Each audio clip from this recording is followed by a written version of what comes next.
안녕하세요. 법무법인 성지 파트너스입니다. 버스나 지하철은 이용요금이 저렴한 편에 속하기 때문에 많은 사람들이 이용하는 수단입니다. 특히 출퇴근 시간에는 혼잡하다 보니 불가피하게 신체 접촉이 발생하게 되는 때도 있습니다. 기습적으로 상대방의 신체를 접촉하였다면 성추행에 해당하게 되는데요. 강제추행 발생 비율을 살펴보면 유독 지하철이나 버스와 같은 공간에서 많이 발생하는 것을 볼 수 있습니다. 대중교통 성추행이 인정된다면 법적으로 무거운 책임을 지게 될 수 있습니다. 버스나 지하철과 같은 대중교통에서 발생한 성추행 사건을 법에서는 공중밀집장 소추행죄라 부릅니다. 본 죄는 지하철이나 버스, 집회, 공연 장소 등 공중이 밀집할 수 있는 장소에서 상대방의 의사에 반하여 성적 수치심 혹은 성적 불쾌감을 불러오는 신체 접촉을 하였을 때 성립되는 범죄를 말합니다. 대중교통 성추행이 있을 당시 폭행이나 협박이 존재해야 한다는 조건을 요하지 않으며 오로지 공간적인 특성에 있어서의 성립 요건을 만족시킨다면 죄가 인정됩니다. 대중교통 성추행이 인정된다면 어떠한 처벌받게 될까?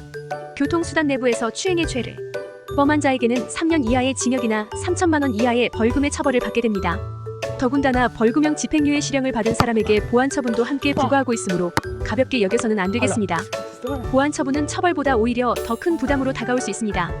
보안처분이란 재범을 방지하기 위해 취하는 행정상의 조치로 거주지 관할 경찰서에 신상정보가 등록되며 온라인상의 범죄 사실과 인적사항이 공개되는 개인정보 공개, 고지된 내용이 주거지 인근 주민들에게 우편으로 고지되는 신상정보 고지 명령을 받을 수 있습니다.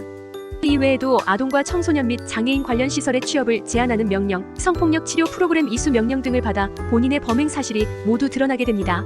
특히나 개인정보 공개 처분을 받게 될 시 자신의 얼굴을 매년 경찰서에 출석해 촬영해야 하며 이름, 나이, 키와 몸무게, 주민등록상, 주소와 실거주지, 전자장치, 부착 여부, 성폭력 전과 죄명 및 횟수, 성범죄 요지가 정리되어 공개됩니다. 게다가 대중교통 성추행과 같은 성범죄 사안은 피해자의 진술만으로 형이 선고되는 판례도 있으므로 본인의 입장을 명확하게 하기 위해서는 꽤나 많은 준비가 필요하며 각 사례에 맞는 대응을 해야만 법률적인 인정을 받을 수 있습니다. 선처를 목표로 하고 있다면 피해 회복을 도울 수 있어야 하며 그에 따른 적절한 대응 방안을 모색해 보아야 합니다. 의뢰인 K씨는 출근을 하기 위해 지하철 2호선에 탑승했습니다.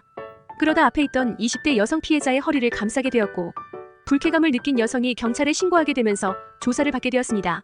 당시 K씨는 본 사건을 가볍게 생각하여 변호인 동행 없이 혼자서 수사기관의 조사를 마쳤습니다.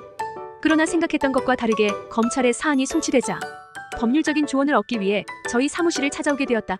경위를 밝혔습니다. K씨는 중견기업에 재직하고 있어 사내 규율에 따라 집행유예 이상을 선고받게 될 시 회사에서 해고 조치를 받을 수 있었습니다. K씨는 재취업하기 힘든 직종에서 근무하고 있어 기소유예 혹은 벌금형에서 사건을 마무리하는 것을 원했습니다. 사건을 담당한 변호인은 K씨와 직접 면담하며 사건을 다시 한번 검토해 보았습니다. 그 이후 K씨가 우발적으로 사건에 이르게 되었다는 점과 K씨가 피해자에게 진심으로 사과하고 사죄의 마음을 전달한 점, 그와 동시에 합의를 한 점, 어떠한 전과도 없다는 점, 재범의 위험성이 적다는 점, 심리치료 및 성범죄 예방 교육을 받는 등의 노력을 하고 있는 점을 호소하는 변호인 의견서를 정리하여 제출했습니다. 또한 피해자가 작성해준 합의서 및 처벌불원서와 탄원서를 전달했는데요. 위와 같은 정상 참작 사유가 반영되어 검찰은 K씨에게 기소유예 처분을 하였습니다. K씨는 한순간의 성적 충동이 일어 대중교통 성추행 혐의를 받아 형사처벌 받을 위기에 봉착하고 말았으나 더 늦기 전 저희 사무실을 방문하여 전문적인 조력하에 대응할 수 있었습니다.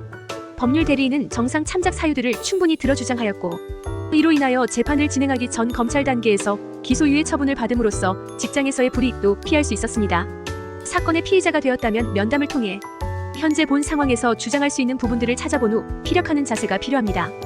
또한 그에 대한 구체적인 전략을 세워야지만 유리한 결과를 얻어낼 수 있으므로 형사 절차가 시작된 상태라면 대중교통 성추행에 대하여 면밀하게 살펴보는 것을 당부드립니다.